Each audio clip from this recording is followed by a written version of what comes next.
அரசு ஊழியர்கள் மற்றும் ஆசிரியர்களுடன் சென்னை தலைமைச் செயலகத்தில் 3 அமைச்சர்கள் பேச்சுவார்த்தையில் ஈடுபட்டு வருகிறார்கள்.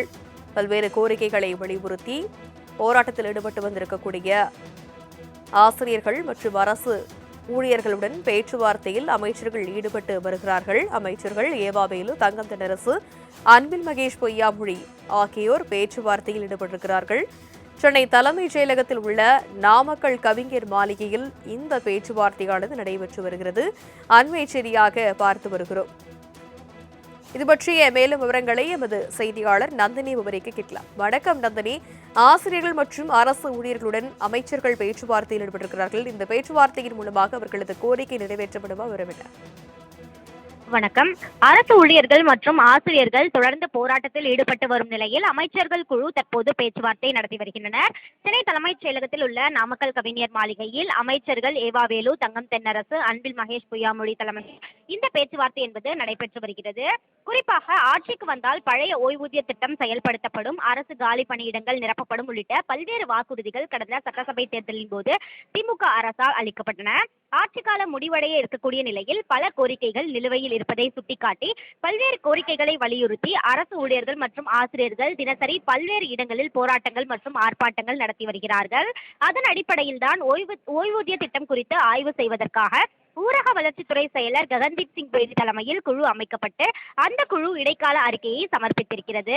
அதில் இடம்பெற்றுள்ள பரிந்துரைகள் தொடர்பாக ஏற்கனவே அமைச்சர்கள் குழு ஆலோசனை மேற்கொண்ட நிலையில் அரசின் நிதி சுமையை கருத்தில் கொண்டும் அதே சமயம் ஊழியர்களின் சமூக பாதுகாப்பை உறுதி செய்யும் வகையிலும் எந்த திட்டம் சாத்தியமானது என்பது குறித்து ஆலோசிக்கப்பட்டு முடிவெடுக்கப்பட இருப்பதாக தகவல் என்பது வெளியாகி இருக்கிறது. இந்த நிலையில்தான் அரசு ஊழியர்கள் மற்றும் ஆசிரியர் சங்க பிரதிநிதிகளுடன் அமைச்சர்கள் குழு தற்போது பேச்சுவார்த்தையை நடத்தி வருகிறார்கள். தமிழக அரசு ஊழியர்களுக்கு ஏற்கனவே மத்திய அரசுக்கு இணையான அகவிலைப்படி ஊதிய உயர்வு மற்றும் 5 லட்சம் வரையிலான மருத்துவ காப்பீடு போன்ற சலுகைகள் வழங்கப்பட்டு வருகின்றன. இருந்த போதிலும் உறுதி செய்யப்பட்ட ஓய்வூதியம் என்பதே ஆசிரியர்கள் மற்றும் ஊழியர்களின் பிரதான கோரிக்கையாக இருக்கக்கூடிய நிலையில் பேச்சுவார்த்தையில் கோரிக்கைகள் குறித்து கேட்டறியப்பட்டு அரசின் முடிவுகள் குறித்து தெரிவிக்கப்படும் எனவும் தெரிவிக்கப்பட்டிருக்கிறது. அதில் உடன்பாடு எட்டப்படும் பட்சத்தில் தமிழ்நாடு முதலமைச்சர் அது தொடர்பான அதிகாரப்பூர்வ அறிவிப்பை விரைவில் வெளியிடுவார் எனவும் எதிர்பார்க்கப்படுகிறது. அரசு ஊழியர்கள் மற்றும் ஆசிரியர்களுடன் சென்னை தலைமைச் செயலகத்தில் 3 அமைச்சர்கள் பேச்சுவார்த்தையில் ஈடுபட்டு வருகிறார்கள். பல்வேறு கோரிக்கைகளை வலியுறுத்தி போராட்டத்தில் ஈடுபட்டு வந்திருக்கக்கூடிய ஆசிரியர்கள் மற்றும் அரசு ஊழியர்களுடன் பேச்சுவார்த்தையில் அமைச்சர்கள் ஈடுபட்டு வருகிறார்கள். அமைச்சர்கள் ஏவாவேலு, தங்கம் தென்னரசு, அன்பில் மகேஷ் பொய்யாமொழி ஆகியோர் பேச்சுவார்த்தையில் ஈடுபட்டிருக்கிறார்கள். சென்னை தலைமைச் செயலகத்தில் உள்ள நாமக்கல் கவிஞர் மாளிகையில் இந்த பேச்சுவார்த்தையானது நடைபெற்று வருகிறது. அண்மை செய்தியாக பார்த்து வருகிறோம். இது பற்றிய மேலும் விவரங்களை எமது செய்தியாளர் நந்தினி விவரிக்க கேட்கலாம். வணக்கம் நந்தினி. ஆசிரியர்கள் மற்றும் அரசு ஊழியர்களுடன் அமைச்சர்கள் பேச்சுவார்த்தையில் ஈடுபட்டிருக்கிறார்கள். இந்த பேச்சுவார்த்தையின் மூலமாக அவர்களது கோரிக்கை நிறைவேற்றப்படுமா? விவரமில்லை. வணக்கம். அரசு ஊழியர்கள் மற்றும் ஆசிரியர்கள் தொடர்ந்து போராட்டத்தில் ஈடுபட்டு வரும் நிலையில் அமைச்சர்கள் குழு தற்போது பேச்சுவார்த்தை நடத்தி வருகின்றனர். சென்னை தலைமைச் செயலகத்தில் உள்ள நாமக்கல் கவிஞர் மாளிகையில் அமைச்சர்கள் ஏவாவேலு, தங்கம் தென்னரசு, அன்பில் மகேஷ் பொய்யாமொழி தலைமையில் இந்த பேச்சுவார்த்தை என்பது நடைபெற்று வருகிறது.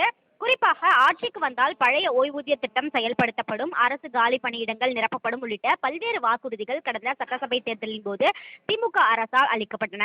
ஆட்சிக்கால முடிவடைய இருக்கக்கூடிய நிலையில் பல கோரிக்கைகள் நிலுவையில் இருப்பதை சுட்டிக்காட்டி பல்வேறு கோரிக்கைகளை வலியுறுத்தி அரசு ஊழியர்கள் மற்றும் ஆசிரியர்கள் தினசரி பல்வேறு இடங்களில் போராட்டங்கள் மற்றும் ஆர்ப்பாட்டங்கள் நடத்தி வருகிறார்கள். அதன் அடிப்படையில் தான் ஓய்வூதிய திட்டம் குறித்து ஆய்வு செய்வதற்காக ஊரக வளர்ச்சித்துறை செயலர் ககன்தீப் சிங் பேடி தலைமையில் குழு அமைக்கப்பட்டு அந்த குழு இடைக்கால அறிக்கையை சமர்ப்பித்திருக்கிறது. அதில் இடம்பெற்றுள்ள பரிந்துரைகள் தொடர்பாக ஏற்கனவே அமைச்சர்கள் குழு ஆலோசனை மேற்கொண்ட நிலையில் அரசின் நிதி சுமையை கருத்தில் கொண்டும் அதே சமயம் ஊழியர்களின் சமூக பாதுகாப்பை உறுதி செய்யும் வகையிலும் எந்த திட்டம் சாத்தியமானது என்பது குறித்து ஆலோசிக்கப்பட்டு முடிவெடுக்கப்பட இருப்பதாக தகவல் என்பது வெளியாகி இருக்கிறது. இந்த நிலையில்தான் அரசு ஊழியர்கள் மற்றும் ஆசிரியர் சங்க பிரதிநிதிகளுடன் அமைச்சர்கள் குழு தற்போது பேச்சுவார்த்தையை நடத்தி வருகிறார்கள். தமிழக அரசு ஊழியர்களுக்கு ஏற்கனவே மத்திய அரசுக்கு இணையான அகவிலைப்படி ஊதிய உயர்வு மற்றும் 5 லட்சம் வரையிலான மருத்துவ காப்பீடு போன்ற சலுகைகள் வழங்கப்பட்டு வருகின்றன. இருந்த போதிலும் உறுதி செய்யப்பட்ட ஓய்வூதியம் என்பதே ஆசிரியர்கள் மற்றும் ஊழியர்களின் பிரதான கோரிக்கையாக இருக்கக்கூடிய நிலையில் பேச்சுவார்த்தையில் கோரிக்கைகள் குறித்து கேட்டறியப்பட்டு அரசின் முடிவுகள் குறித்து தெரிவிக்கப்படும் எனவும் தெரிவிக்கப்பட்டிருக்கிறது. அதில் உடன்பாடு எட்டப்படும் பட்சத்தில் தமிழ்நாடு முதலமைச்சர் அது தொடர்பான அதிகாரப்பூர்வ அறிவிப்பை விரைவில் வெளியிடுவார் எனவும் எதிர்பார்க்கப்படுகிறது. விவரங்களுக்கு நன்றி நந்தினி.